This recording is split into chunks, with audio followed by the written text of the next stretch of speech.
Hey, Ricky, John. Hey, Nate. Hey. I kind of feel different about today. Have you guys noticed anything? Yeah, I feel kind of... Something feels kind of weird. Where are my fingers? You guys, you do look a little yellow this morning. Yeah, and I feel kind of... Hey, wait a second. Where are my Jesus sandals? Where did they go? We got to get started. Hey, everybody. Welcome to Journey Kids Online. I am so excited you're here. While we try to figure this out, will you guys stand to your feet and join in worship from wherever you are at? 'Cause he's not done. The best is yet to come. I've got this hope in my soul. I know you won't let me go. Guys, I figured it out. We are Lego. I figured it out. We're Lego. Don't you mean that we are Legos? Like more than one Lego? No, guys, the plural of Lego is Lego. All right, I guess I'll have to trust you on this one. Wait. Guys, if we're Lego, that means I can do this. Oh, and this. And this. If you can do that, then that means that I can do this, and I can do this. I am Batman. Guys, do you know what hasn't changed? We get to do Journey Kids, and this week is Easter. We gotta tell these kiddos what's going on today. Wait, that's this week? John, what is going on today? Well, let me show you something. Nate, do you mind if we go to the theater? Yeah, let's do it, man. Let's go.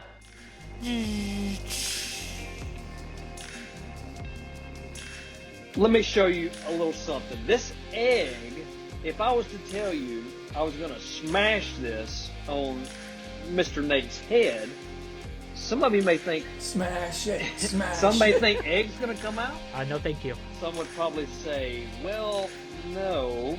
Here we go. 1, 2, 3. Woohoo! Wait, there's nothing inside.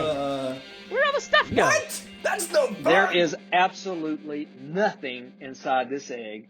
But as with all experiments, there's actually a purpose behind it. And today's purpose is Easter, right? And, you know, on Friday, they place Jesus in a tomb. And we'll call this egg a tomb. But do you believe that he stayed in the tomb? Just like on Easter morning, when everyone came to the grave, Jesus was not there. The grave was empty. So why did Jesus become human? It was not to die in the grave. It was to pay for our sins, your and my sins, and then it's to change the world. He wants to use you, Mr. Ricky, and you, Mr. Nate, and you, student, to affect change to the entire world, but he wants to start with you in your own backyard. So how can we affect change? By implementing and living the way Jesus told us to. All this change reminds me of our big picture question. Why did Jesus become human? Just like we're experiencing in our lives right now, change is really, really, really big sometimes. But I bet that becoming a human was probably a pretty big change for Jesus as well. And you know what? That story that we're about to see is going to talk about the fact of how big a change that was. After Jesus was arrested, he was led to the high priest. The religious leaders were trying to find a reason to kill Jesus, but they could not. The high priest asked, "Are you the Messiah, the Son of God?" Jesus replied, "Yes, that's right." The high priest said, "He has spoken against God. He deserves to die." The religious leaders refused to believe that Jesus was God's son. In the morning, the religious leaders led Jesus to Pilate, the governor. "Are you the king of the Jews?" Pilate asked. "Yes, that's right," Jesus replied. "What should I do with Jesus?" Pilate asked the crowd. "Crucify him," they answered. Pilate did not think Jesus had done anything wrong, but he handed Jesus over and said, "Do whatever you want." The governor's soldiers put a scarlet robe on Jesus. They made a crown of thorns and put it on his head. Then they mocked him. "Here is the King of the Jews." They beat Jesus and led him away to be killed. The soldiers nailed Jesus to a cross. They put a sign above his head that said, "This is Jesus, the King of the Jews." 2 criminals were crucified next to him. Darkness covered the land. Jesus cried out, my God, why have you forsaken me?" Jesus shouted again, and then he died. Suddenly, the curtain in the temple sanctuary split in 2 from top to bottom, and there was an earthquake. One of the men guarding Jesus' body said, "This man really was God's son." Jesus was buried in a tomb. A stone was sealed in front of the tomb so that no one could steal Jesus' body. On the 3rd day, Mary Magdalene and the other Mary went to the tomb. Suddenly, there was an earthquake. An angel of the Lord rolled back the stone and sat on it. The guards were so afraid that they fainted. The angel spoke to the woman, "Don't be afraid. I know you are looking for Jesus. He is not here. He has risen, just like he said he would." The women left the tomb quickly. They ran to tell the disciples the good news. Just then, Jesus greeted them. The women worshiped him. "Don't be afraid," Jesus told them. "Tell my followers to go to Galilee. They will see me there."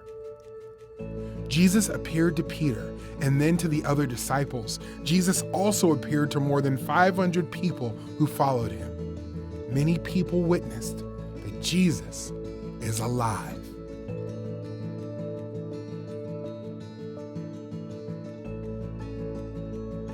Jesus' death and resurrection is the center of the gospel.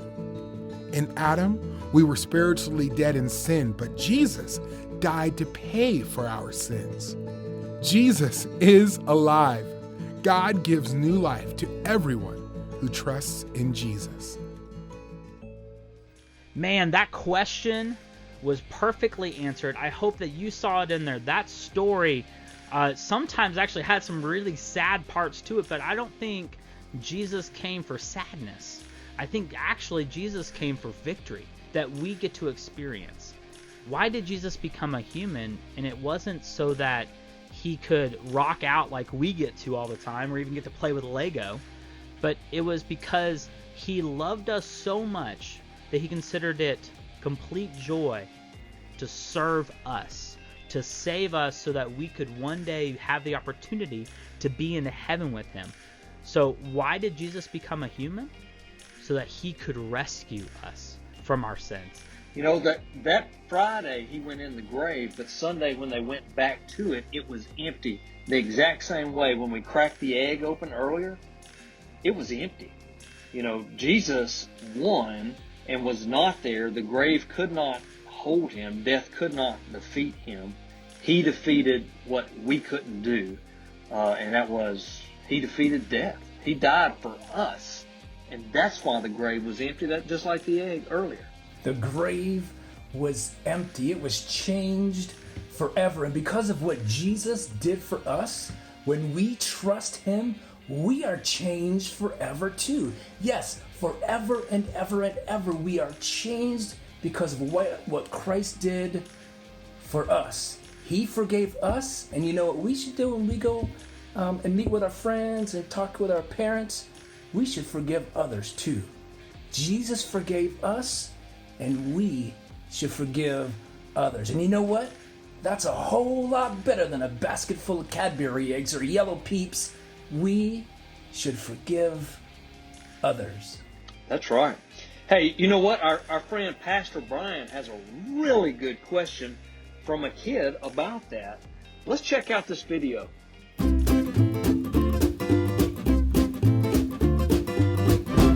Hey there, I'm Pastor Brian, and it's time for Questions from Kids.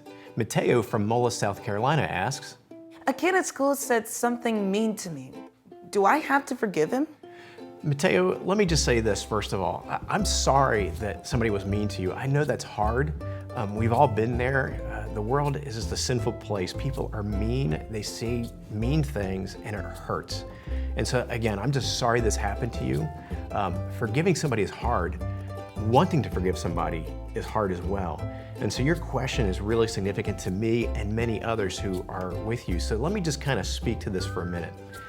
Now, the big idea here is, do I need to forgive somebody else? And the answer is yes, we do. That's what we have to do. God has called us to forgive all others.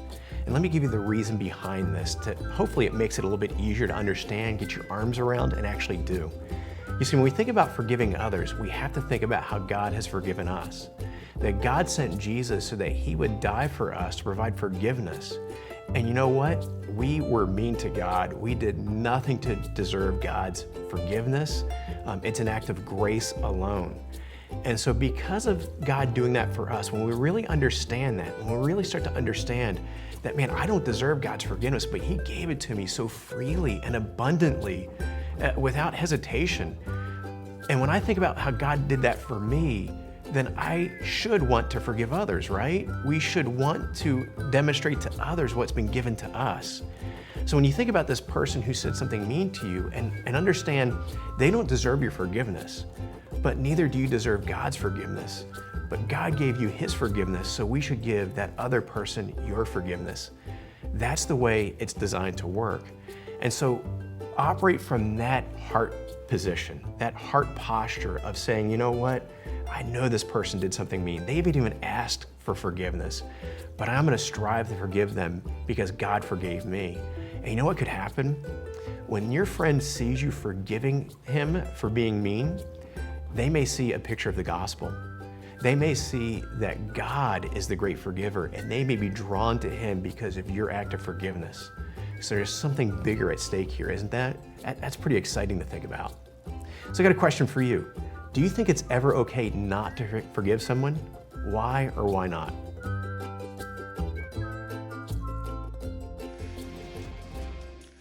What a great question. Do you think it's ever okay not to forgive someone? Man, parents, this is a fantastic time, especially also for kids. This is a really good discussion to have around your table. Remember that no matter what we have done, Jesus has forgiven us. So what should that cause us to do to others around us? Oftentimes, forgiveness frees us from anger or hurt. Then more than it's just an expression of really being sorry. Forgiveness is often more about the person forgiving being like Jesus and less about what was done to us. So we always want to try to be like Jesus. And you know what Jesus did? He forgave. But you know what? Sometimes forgiveness takes time. So who could you show love like Christ showed us today? Well, guys, that's all we have today. Now, can I try to do some of those things you guys were doing earlier? Hey guys, yeah. hey, So wait up for you me. wanna do the rocket Hey guys, we'll see you next week. Have a great Easter Sunday. space